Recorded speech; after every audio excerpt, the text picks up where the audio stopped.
দিন এই বাইরে থেকে ফল আসার নিয়মে আমাদের দেশের যে ফল এত সুন্দর সুন্দর ছোটবেলা থেকে ফলকে মানুষ হয়েছি সেইগুলোই কিন্তু আমরা ভুলে যাচ্ছি আস্তে আস্তে, তাই না?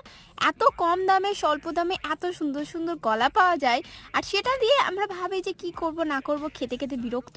কিন্তু আজ তোমাদের সাথে আমি নিয়েছি, আর অ্যাকচুয়ালি এটা আমি ইউটিউব থেকেই দেখেছি। তো এইটা হলো আইসক্রিম বানাচ্ছি। আইসক্রিম বানানোর জন্য বেশি কিছু নয়, নিয়ে নিতে হবে কলা, কলাটা কেটে তার মধ্যে একটু দুধ দিতে হবে আর একটু চিনি, আর তোমরা পারলে গার্নিশিং করার জন্য দিতেই পারো। আমি দিয়েছিলাম জেমস।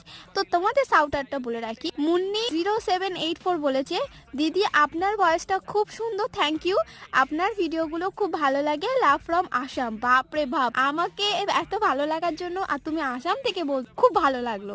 আর রিশা খান আর সুহানা খাতুন বলেছে, দিদি তোমার ভয়েসটা খুব সুন্দর লাগে। এরকম অনেকেই বলেছে, তো তোমাদের থ্যাংক ইউ জানাই। ফাইনালি এরকম স্বল্প দামে আইসক্রিম রেডি। তোমরা কি বানাতে চাও বাড়িতে? আমাকে জানিও।